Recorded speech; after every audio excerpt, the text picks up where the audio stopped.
The history of America is stained with the horrific abuse of black children.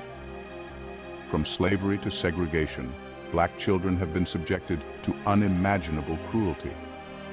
One of the most disturbing examples is the use of black babies as alligator bait.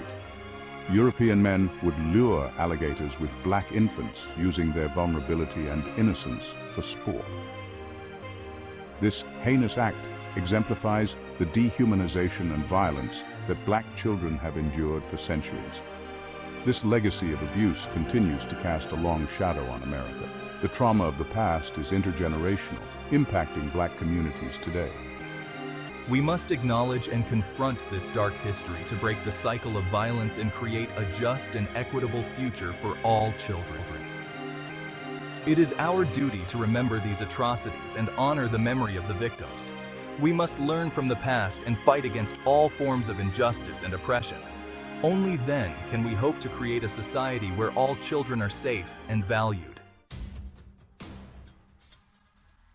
Child abuse continues to plague our society, taking on new and insidious forms. Child labor deprives children of their education and childhoods, forcing them into exploitative working conditions. Child trafficking steals children's futures, subjecting them to unimaginable horrors, including sexual exploitation and forced labor. Child marriage robs girls of their innocence and opportunities, forcing them into adulthood before they are physically or emotionally ready.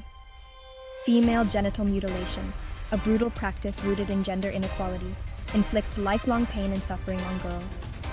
Child sexual abuse, a betrayal of trust and innocence, leaves deep emotional scars.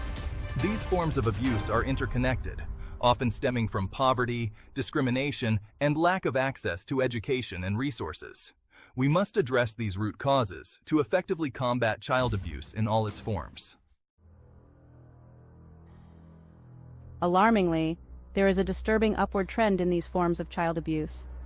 The reasons are complex and multifaceted. Poverty, conflict, and displacement all contribute to the vulnerability of children. The COVID-19 pandemic exacerbated these issues, pushing more families into poverty and creating conditions that make children more susceptible to exploitation.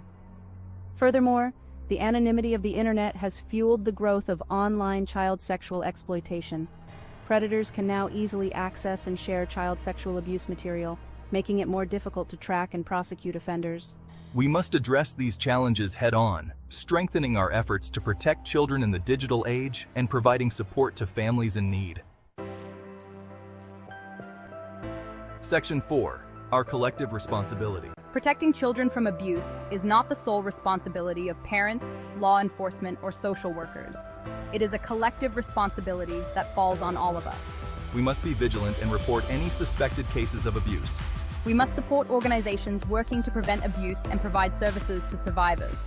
We must educate ourselves and our children about the signs of abuse and how to stay safe.